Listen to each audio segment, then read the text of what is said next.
Selama pandemi COVID-19 berlangsung, banyak masyarakat yang harus bekerja dan bersekolah dari rumah. Dari sini muncullah kendala di mana para orang tua tidak dapat menggantikan peran guru bagi anak mereka. Hal ini mungkin juga dikarenakan oleh latar belakang pendidikan orang tua yang rendah sehingga mereka tidak dapat memberikan ilmu yang sebagaimana mestinya didapatkan oleh anak mereka. Dari masalah ini, muncullah rasa prihatin yang dirasakan oleh seorang Ibu Yuli yang berprofesi sebagai guru SMP. Ibu Yuli mendirikan Gria Sinau sebagai fasilitas bagi anak-anak yang tidak dapat menuntut ilmu sebagaimana mestinya.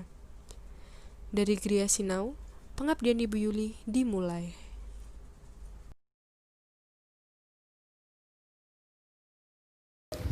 Perkenalkan, nama saya adalah Elizabeth Julia Putri Utami. Saya berlatar belakang sebagai seorang tenaga karyawan di salah satu sekolah instansi swasta di kota Semarang. Dalam perjalanan hidup saya saat ini, saya masih menjadi seorang mahasiswa di kampus STPK Sekolah Tinggi Pastoral Ilmu Kata Ketik. Latar belakang dari keprihatinan yang saya alami, khususnya di Kampung Penjaringan, tempat saya bertinggal.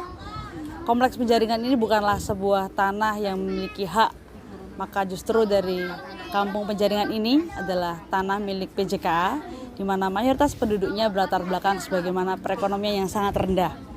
Berawal dari latar belakang tersebut dan memiliki rasa prihatinan terhadap pertumbuhan dan perkembangan anak-anak, khususnya dalam bidang pendidikan, maka secara inisiatif pribadi pada tanggal 22 Juli tahun 2020, saya mendirikan sebuah Gria Sinau. Kenapa saya beri nama Gria Sinau? Gria yang artinya adalah rumah dan Sinau berarti belajar.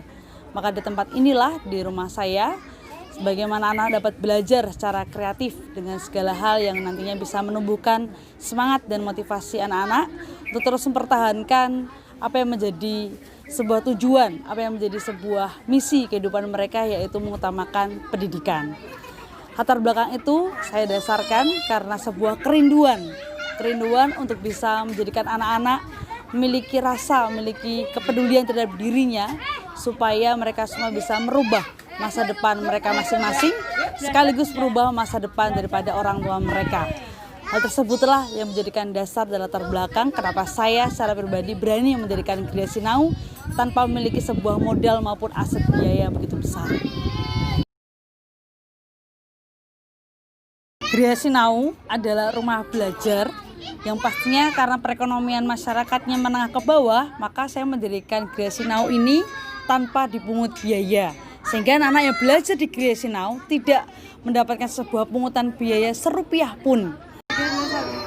Melihat dari latar belakang di mana Gria Sinau didirikan juga merupakan faktor dari kehidupan masyarakat di Kampung Penjaringan AT11 ini dengan perekonomian mereka yang rendah, maka Gria Sinau pun saya dirikan tidak dengan pungutan biaya sedikit pun kepada anak-anak yang mau belajar di Gria Sinau. Sehingga Gria Sinau murni untuk anak-anak dan anak tidak dipungut sedikit pun, serupiah pun, maka Gria Sinau bersifat gratis. Tetapi kenapa sampai dengan detik ini Gria Sinau masih bisa berjalan dengan eksis? Bahkan hal-hal yang menjadi sebuah metode pembelajaran secara kreatif juga ada dan dihadirkan. Hal tersebut pastinya adanya sebuah keterlibatan para orang tua yang merasa bahwa ternyata Gria Sinau ini sangat bermanfaat untuk putra-putri mereka. Sehingga yang mereka lakukan adalah memotivasi anak-anak untuk terus berangkat terlibat di dalam Gria Sinau. Karena orang tua pun juga bisa merasakan feedback maupun perubahan yang dialami oleh anak-anak mereka yang ada di rumah. Selain keterlibatan dari orang tua, keterlibatan dari RT, keterlibatan dari masyarakat, setiap kendala pastinya ada. Secara khusus kendala yang saat ini seringkali saya alami adalah begitu semangatnya anak-anak dan saya sendiri mendampinginya secara pribadi, secara sendiri, maka saya perlu tenaga-tenaga yang nantinya mau menjadi relawan untuk membantu anak-anak belajar di dalam Gria Sinau. Bahasa Inggrisnya hijau nggak? Winter. Bahasa Inggrisnya hijau itu green. Jadi ini warna apa?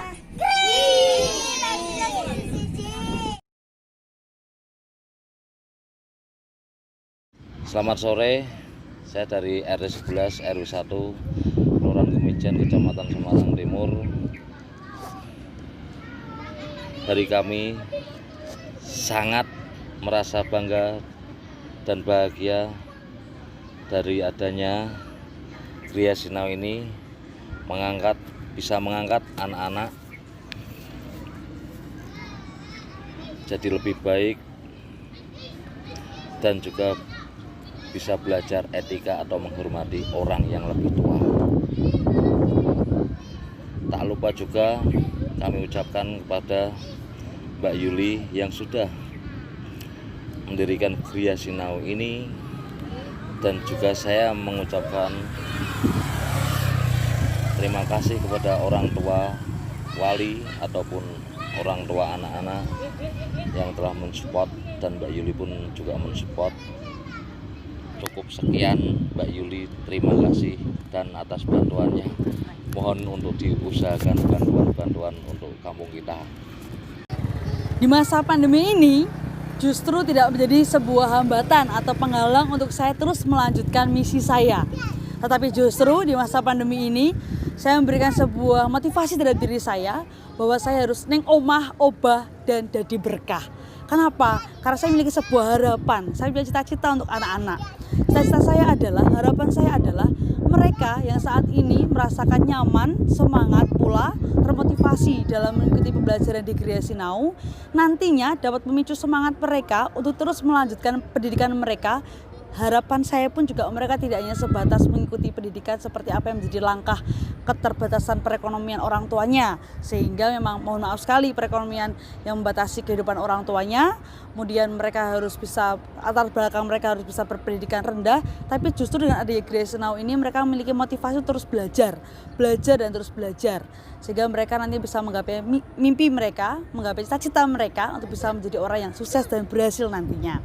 Itu menjadi sebuah harapan saya, dan semoga mereka semua tidak harus berbalas budi kepada apa yang saya lakukan, tapi mereka punya sebuah motivasi untuk memiliki pondasi agar mereka memiliki latar belakang yang notabene memang seperti inilah perekonomian mereka, kondisi mereka, tetapi mereka tidak bisa menjadikan ini sebagai keterbatasan mereka untuk melanjutkan cita-cita, tapi justru ini menjadikan sebuah semangat mereka untuk harus bisa menjadi anak yang berguna, harus bisa menjadi anak yang memiliki cita-cita yang luhur, harus bisa memiliki anak yang memiliki visi misi kehidupan mereka untuk masa depan yang lebih baik lagi, karena mereka lah yang menjadi aset-aset milik negara dan sebagai penerus Indonesia.